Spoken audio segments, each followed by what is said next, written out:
Good morning students. Question answer series में आप सभी लोगों का स्वागत है। एमपीएसपी इंस्टीट्यूट के द्वारा ये सीरीज आप लोगों को प्रोवाइड कराई जा रही है और इसका जो उद्देश्य है कि अपनी तैयारी को और बेहतर करना। और इस सीरीज में आप जीएस के सभी प्रीवियस ईयर के क्वेश्चंस को सभी विषयों के 1 बाय 1 आपको इसी यूट्यूब चैनल पर मिलते रहेंगे। और आप अगर इस चैनल पर लगातार इन वीडियोस को देखेंगे और उससे जो संबंधित जो क्वेश्चंस हैं उनको जब आप सॉल्व करेंगे तो आप देखेंगे कि आपकी तैयारी को एक बेहतर वहाँ पर गाइडेंस मिल रहा है। साथ ही साथ इसी चैनल पर आप लॉ के जो सब्जेक्ट्स हैं उनसे संबंधित भी क्वेश्चंस को क्या करेंगे, सॉल्व करेंगे।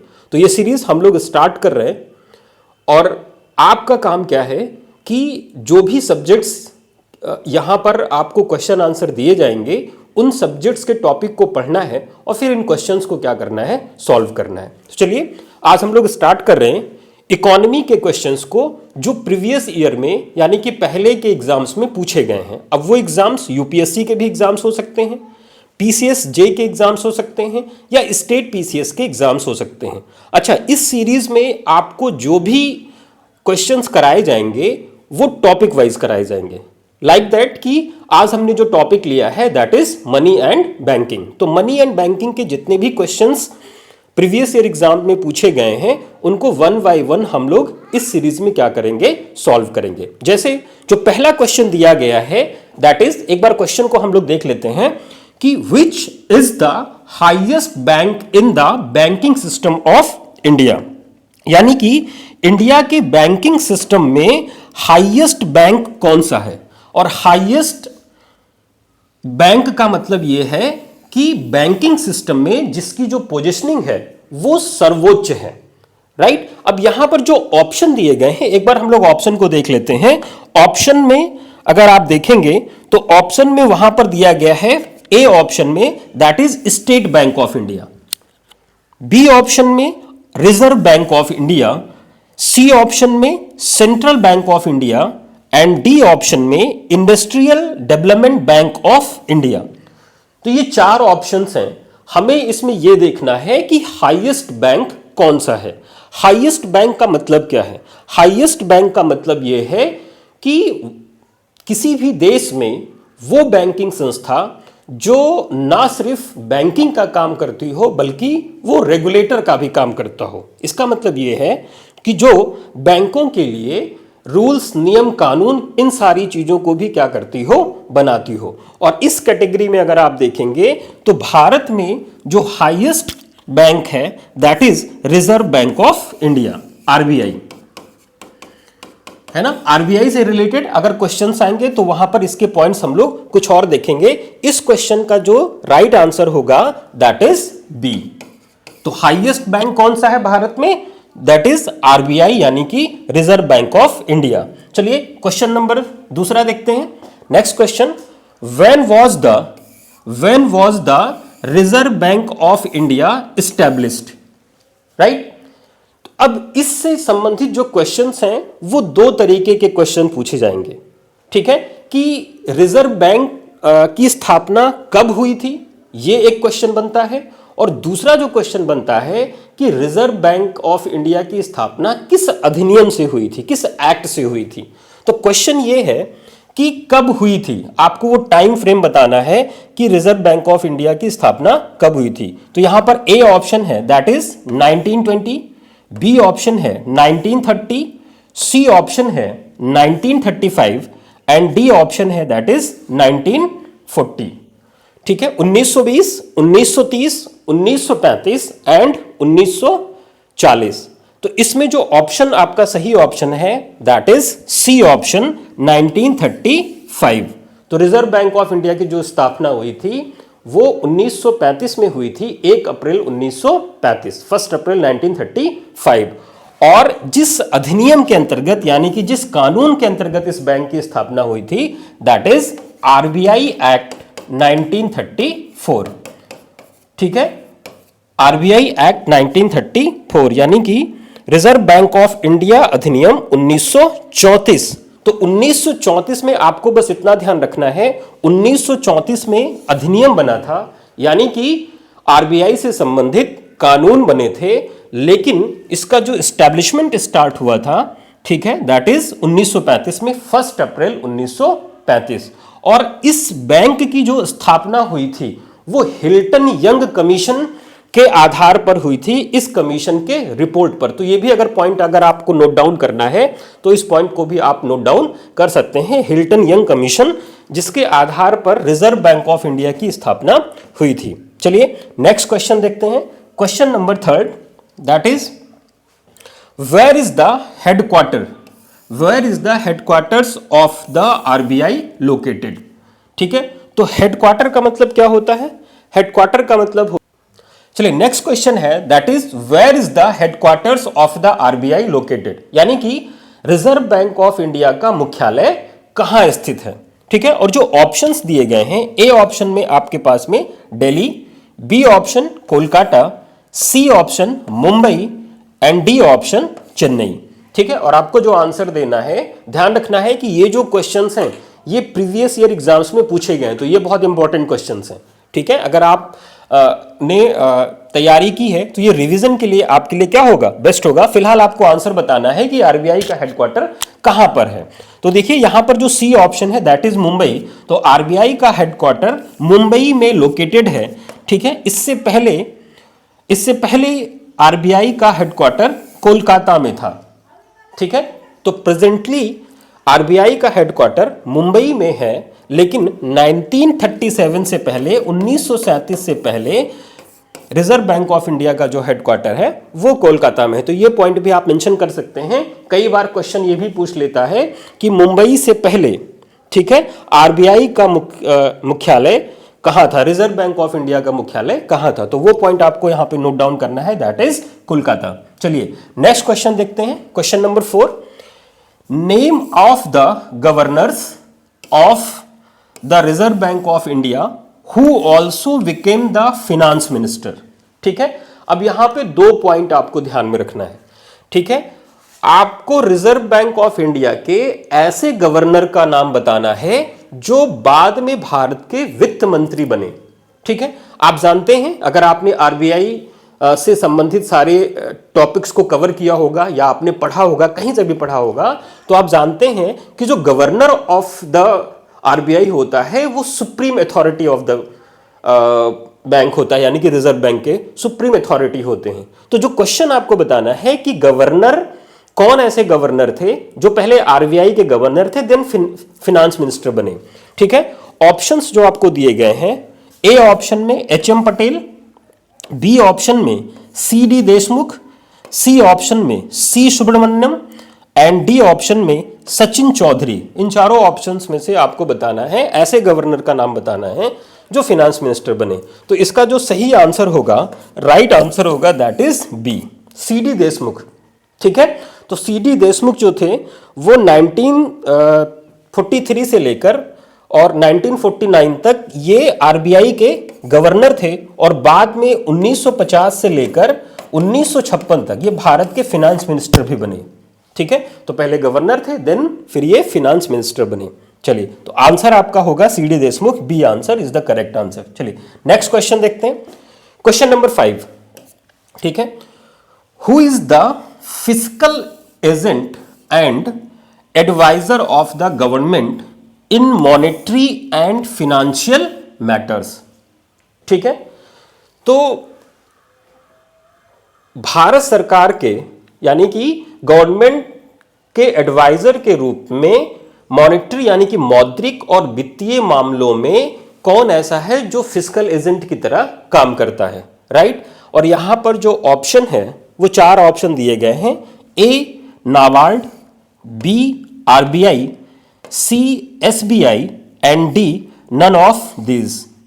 ठीक है, तो जब आपने आरबीआई से संबंधित चैप्टर को पढ़ा होगा तो आपने देखा होगा कि जो रिजर्व बैंक ऑफ इंडिया होता है वो रिजर्व बैंक ऑफ इंडिया की जो जिम्मेदारी होती है या जिस ऑब्जेक्टिव के साथ में रिजर्व बैंक ऑफ इंडिया को बनाया गया है वो उद्देश्य है मॉनेटरी पॉलिसी को क्या करना, बनाना।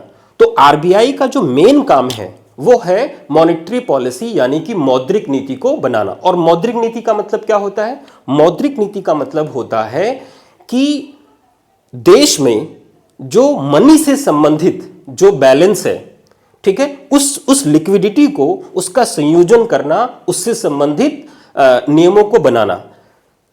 इन नटशल संक्षेप में आप कह सकते हैं कि महंगाई को क्या करना, संतुलित करना और देश में मनी फ्लो को क्या करना, नियंत्रित करना। तो उससे संबंधित जो नियम बनाते हैं दैट इज आरबीआई, यानी कि रिजर्व बैंक ऑफ इंडिया। तो कौन है गवर्नमेंट का मॉनेटरी एंड फाइनेंशियल मैटर में fiscal agent? That is RBI. तो इसका जो आंसर होगा दैट इज बी आंसर होगा। तो B is the correct answer. चलिए नेक्स्ट क्वेश्चन देखते हैं। Question number 6, which of the following statement is not correct regarding the Reserve Bank of India? ठीक है, अब इस क्वेश्चन में आपको ध्यान में रखना है, यहां पर बताना है नॉट करेक्ट। ठीक है, कौन सा कथन सही नहीं है आरबीआई से संबंधित? ठीक है, तो चलिए एक बार स्टेटमेंट्स को देख लेते हैं। A, it issues all type of currency notes. ठीक है, यानी कि यह सभी प्रकार के करेंसी नोट को जारी करता है। ठीक है, चलिए बी ऑप्शन देखिए, it functions as a branch bank of the government of India. ठीक है, and C option, it is bankers bank, and D option, it exchange foreign currency. ठीक है, और इसमें आपको बताना क्या है? इसमें आपको बताना है कि कौन सा स्टेटमेंट सही नहीं है। ठीक, तो बी स्टेटमेंट को देखते हैं, it functions as a branch bank of the government of India.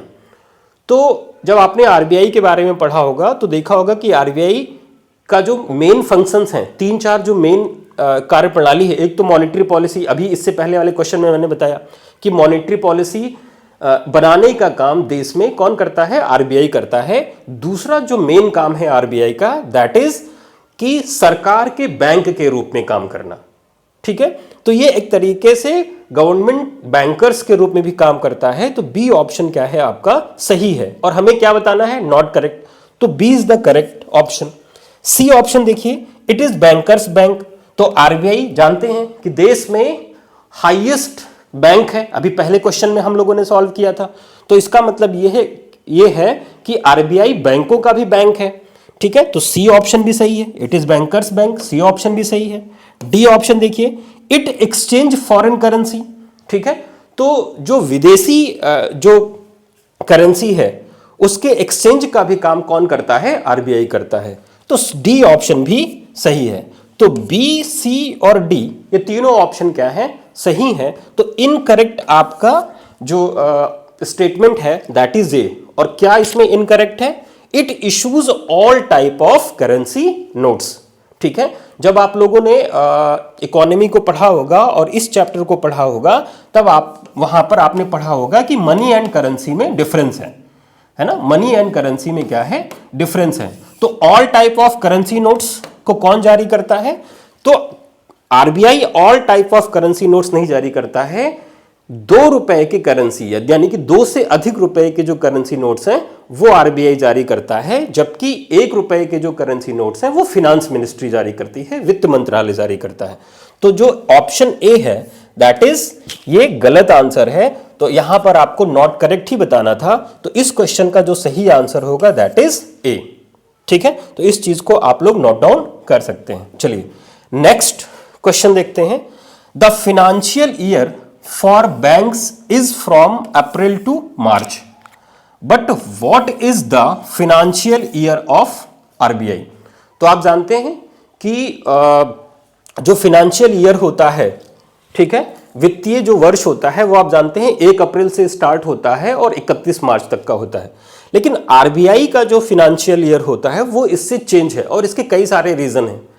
ठीक है, एक तो ये रीजन माना गया कि चूंकि इंग्लैंड हमारी जो पॉलिसीज हैं उस पॉलिसीज में चूंकि हम इंग्लैंड के कॉलोनी थे और उस कॉलोनी रूल्स के कारण जो इंग्लैंड का जो कस्टम था, जो प्रथाएं थीं, जो नीतियां थीं, वो कहीं ना कहीं इंडिया के नीतियों में भी दिखती है। तो चूंकि आरबीआई का जब फॉर्मेशन हुआ था उस समय इंग्लैंड के एक्ट के अंतर्गत जो कस्टम से वही ट्रेडिशन को क्या किया गया? फॉलो किया गया। तो चूंकि वहां पर जून और जुलाई से क्या होता था, फाइनेंशियल ईयर को माना जाता था। तो इंडिया में भी जून एंड जुलाई को आरबीआई के लिए फाइनेंशियल ईयर माना गया। बाद में अच्छा इंडिया के पर्सपेक्टिव में भी देखें तो जुलाई और अगस्त का जो महीना होता है वो एक तरीके से कह सकते हैं बरसात के बाद में एक नए तरीके के क्रॉपिंग पैटर्न को दिखाता है। ठीक है, तो उस ट्रेडिशन के हिसाब से भी जून और जुलाई के महीने से ही आरबीआई के लिए फाइनेंशियल ईयर माना गया है। ठीक है, तो इसका जो ऑप्शन होगा that is D option, July to June. ठीक, तो ए इन्होंने जनवरी कहा है, बी अप्रैल कहा है, सी अक्टूबर टू सितंबर कहा है and D July to June. तो आरबीआई के लिए जो फाइनेंशियल ईयर होगा that is July to June. ठीक है, और अन्य बैंकों के लिए अप्रैल टू मार्च, 1 अप्रैल से मार्च। ये चीज आपको ध्यान में रखना है। हालांकि अभी 2020-21 के आसपास में इस फाइनेंशियल ईयर को चेंज करने की बात हो रही थी, गवर्नमेंट के रिकमेंडेशंस थे कि इस फाइनेंशियल ईयर को अप्रैल टू मार्च कर दिया जाए। बट अभी फिलहाल जो टेक्निकल जो पॉइंट है उसके हिसाब से जुलाई टू जून ही है। इसके चेंज होने के पूरे चांसेस हैं कि ये अप्रैल टू मार्च हो जाए। तो लगातार आपको न्यूज़ से भी अपडेट रहना है। अगर कोई चीज़ चेंज होती है तो इस डेट को भी आप क्या कर लेंगे, चेंज कर लेंगे। फिलहाल अभी जो इसका आंसर होगा दैट इज डी आंसर होगा। चलिए नेक्स्ट जो क्वेश्चन है, question number 8, in the context of independent India's economy. ठीक है, यानी कि स्वतंत्र भारत के अर्थव्यवस्था के संबंध में आपको बताना है which of the following was earliest event to take place। ठीक है, यानी कि भारत के स्वतंत्रता से संबंधित कई सारी घटनाओं के बारे में यहां ऑप्शन में दिया गया है। ठीक है, और इसमें आपको बताना है कि कौन सा पहले हुआ था। ठीक है, सबसे अर्लीस्ट इवेंट को आपको क्या करना है, बताना है। तो कुछ इवेंट्स बताए गए हैं ऑप्शंस में, जैसे ए जो है नेशनलाइजेशन ऑफ इंश्योरेंस कंपनीज, तो जो बीमा कंपनियां होती हैं उनका राष्ट्रीयकरण का जो इवेंट है ये कब हुआ था। B nationalisation of State Bank of India यानी कि एसबीआई, ठीक है, का राष्ट्रीयकरण कब हुआ था, इससे संबंधित जो डेट है। C enactment of banking regulation act, ठीक है, बैंकिंग रेगुलेशन एक्ट का इनैक्टमेंट कब हुआ था। And D introduction of first 5 year plan, प्रथम पंचवर्षीय योजना जो है वो कब प्लान हुआ था। ठीक है, तो इसमें आप देखिए कि जो बैंकिंग रेगुलेशन एक्ट था, ठीक है, enactment of banking regulation act, ये 1949 में हुआ था, 1949 में। नेशनलाइजेशन जो एसबीआई था वो 1955 में, 1955 में हुआ था। ठीक है, और नेशनलाइजेशन ऑफ इंश्योरेंस कंपनीज ये 1956 में हुआ था, 1956 में। और introduction of first 5 year plan, ठीक है, प्रथम पंचवर्षीय योजना जो आई थी दैट इज 1950-51 के आसपास में। ठीक है, तो इसका जो आंसर होगा दैट इज सबसे अर्लीस्ट आपको बताना है। ठीक है, तो सबसे अर्लीस्ट का यहां पर आंसर क्या होगा, सी 1949 enactment of banking regulation act 1949, क्योंकि सबसे अर्लीस्ट इवेंट बताना है तो इसका जो आंसर होगा दैट इज सी ऑप्शन। ठीक है, चलिए नेक्स्ट क्वेश्चन आपको देखते हैं, question number 9, which one of the following statement is not correct. ठीक है, कौन सा स्टेटमेंट है जो सही नहीं है। ठीक, चलिए स्टेटमेंट देखते हैं। A RBI is the central bank of India, यानी कि आरबीआई जो है वो भारत का केंद्रीयकृत बैंक है या हाईएस्ट बैंक है। हालांकि इससे संबंधित हमने क्वेश्चन नंबर 1 में देखा था। ठीक है, तो RBI is the central bank of India. B RBI is the bankers of the central and the state governments. ठीक है, यानी कि आरबीआई सेंट्रल गवर्नमेंट और स्टेट गवर्नमेंट के बैंक के रूप में काम करती है। RBI is the custodian of the country's foreign exchange reserve. ठीक है, तो कस्टोडियन का मतलब एक तरीके से आप गार्जियन कह सकते हैं या संरक्षण कार्य कह सकते हैं, और फॉरेन एक्सचेंज रिजर्व का मतलब है जो विदेशी मुद्रा है। ठीक है, उस विदेशी मुद्रा को क्या करना, रिजर्व रखना। ठीक, एंड डी जो ऑप्शन है that is RBI was established in 1949। तो ये वाला ऑप्शन देखिए कि आरबीआई के इस्टेब्लिशमेंट पे तो हम लोगों ने आज बात किया है कि कब हुआ था, दैट इज 1935 में, ठीक है। और किस अधिनियम से हुआ था, आरबीआई एक्ट 1934 से, ठीक। तो डी ऑप्शन आप देखिए कि ये गलत है, क्योंकि इसमें कहा गया है कि आरबीआई वाज एस्टैब्लिश्ड इन 1949। बाकी के जो तीनों ऑप्शन हैं ये सही हैं। आप इसको नोट्स में भी एक तरीके से लिख सकते हैं, क्योंकि ये आरबीआई के कोर एसेंशियल फीचर्स हैं। और आरबीआई के कोर एसेंशियल फीचर्स क्या हैं कि ये सेंट्रल बैंक ऑफ इंडिया है, जैसे पहला क्वेश्चन था।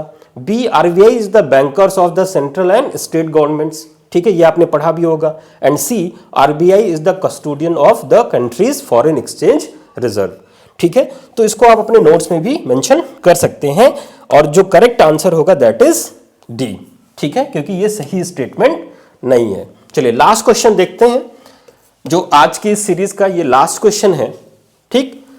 Which one of the following is not a function of reserve Bank of India? अभी मैंने बताया था कि उस फंक्शंस को आप नोट डाउन कर लीजिए। अब देखिए यही आपको हेल्प करेगा।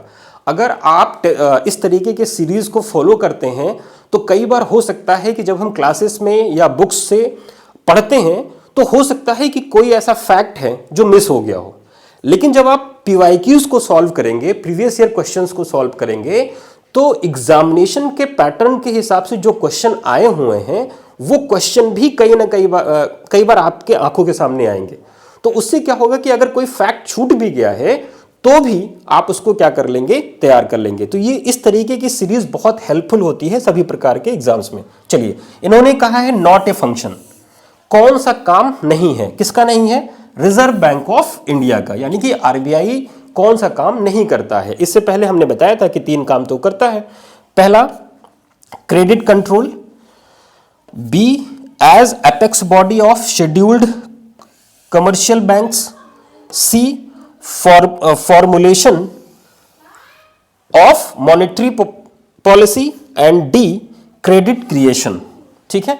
अब देखिए आपने पढ़ा भी होगा जब इससे संबंधित चैप्टर्स को, तो आपने वहां पर देखा होगा कि बैंक का जो काम होता है, ठीक है, बैंक का जो प्राइमरी वर्क है वो है क्रेडिट क्रिएशन, ठीक है, यानी कि साख का क्या करना, निर्माण करना, ठीक। तो आरबीआई क्या है, आरबीआई एक रेगुलेटरी बैंक है, ठीक है, एपेक्स बैंक है, देश का सेंट्रल बैंक है या हाईएस्ट बैंक है। तो आरबीआई का काम क्या है, रूल्स बनाना, बैंकों के लिए जो नियम है, ठीक है, कि अगर भारत में किसी बैंक को इस्टेब्लिश करना है तो क्या क्या पॉलिसीज होंगी, क्या स्टैंडर्ड रूल्स होंगे, ठीक है। और इसके साथ साथ में मैंने आपको बताया है कि मॉनेटरी पॉलिसी यानी कि मौद्रिक नीतियों का निर्माण करना भी आरबीआई का काम है, ठीक है। और मौद्रिक पॉलिसी में जब मैंने आपको बताया था, आज ही बताया और आपने पढ़ा भी होगा कि मॉनेटरी पॉलिसी में कहीं ना कहीं क्या होता है कि कैश के फ्लो को क्या करना, नियंत्रित रखना, कंट्रोल्ड रखना, जिससे कि देश में ना बहुत ज्यादा महंगाई आए और ना ही बहुत ज्यादा क्या है, रिसेशन या मंदी आए। तो पहला यहां पर ऑप्शन देखिए, पहला ऑप्शन क्या है, क्रेडिट कंट्रोल, यानी कि साख को नियंत्रण रखना। तो क्रेडिट कंट्रोल का काम तो मॉनेटरी पॉलिसी के अंतर्गत करती ही है, तो ए ऑप्शन क्या होगा, सही होगा। बी देखिए, as a apex body, apex body का मतलब है हाईएस्ट बॉडी, ठीक है। बैंकिंग सिस्टम में हाईएस्ट जो सर्वोच्च संस्था होती है या किसी भी इंस्टीट्यूशन में एपेक्स बॉडी का मतलब होता है हाईएस्ट इंस्टीट्यूशन। तो apex body of scheduled commercial bank, ठीक है। तो मैंने कहा कि जो हाईएस्ट बैंक है आरबीआई है, और आरबीआई जो है वो अन्य बैंकों के रेगुलेटर का काम करती है। तो भारत में एक अपेक्स बैंक है दैट इज आरबीआई, और आरबीआई के अंतर्गत के नियमों के अंतर्गत अन्य बैंकों की क्या होती है, स्थापना। तो एपेक्स बॉडी, ये भी ऑप्शन क्या है, सही है। फॉर्मुलेशन ऑफ मॉनेटरी पॉलिसी, ये तो हमने आज पढ़ा ही था, क्वेश्चन में भी सॉल्व किया। तो ए बी सी ये तीनों ऑप्शन सही हैं। तो डी जो ऑप्शन है दैट इज क्रेडिट क्रिएशन, यानी कि आरबीआई क्या नहीं करती है, आरबीआई साख का निर्माण नहीं करती है, क्रेडिट क्रिएशन का काम नहीं करती है। और आपको नॉट ए फंक्शन बताना था, वो काम जो आरबीआई नहीं करती है। तो इस क्वेश्चन का जो सही आंसर होगा दैट इज डी, ठीक है। तो आज की इस सीरीज में आरबीआई से संबंधित, मनी एंड बैंकिंग से संबंधित कुछ क्वेश्चंस को जो प्रीवियस ईयर में आए हैं वो हमने सॉल्व किया है, ठीक है। आप लगातार ऐसे सीरीज के साथ में जुड़े रहिए। और जो क्वेश्चंस यहाँ पर सॉल्व कराए जा रहे हैं, इनसे संबंधित ऑप्शंस में फैक्ट जो मिल रहे हैं, आप उन फैक्ट का नोट्स भी बनाते रहिए। क्यों? क्योंकि जब आप कभी भी एग्जाम्स में जाएंगे और ऐसे फैक्ट आपके सामने ऑप्शंस के रूप में आएंगे, तो बहुत आसानी से उन क्वेश्चंस को आप सॉल्व कर सकते हैं। ऐसे सीरीज इस चैनल्स पर लगातार आते रहेंगे। आप इस चैनल के साथ जुड़े रहिए और अपनी प्रिपरेशन को और बेहतर करिए, लगातार एफर्ट डालिए, जिससे कि आपके एग्जाम्स में सिलेक्शन के जो चांसेस हैं वो क्या हो जाएं, बढ़ जाएं। Thank you so much.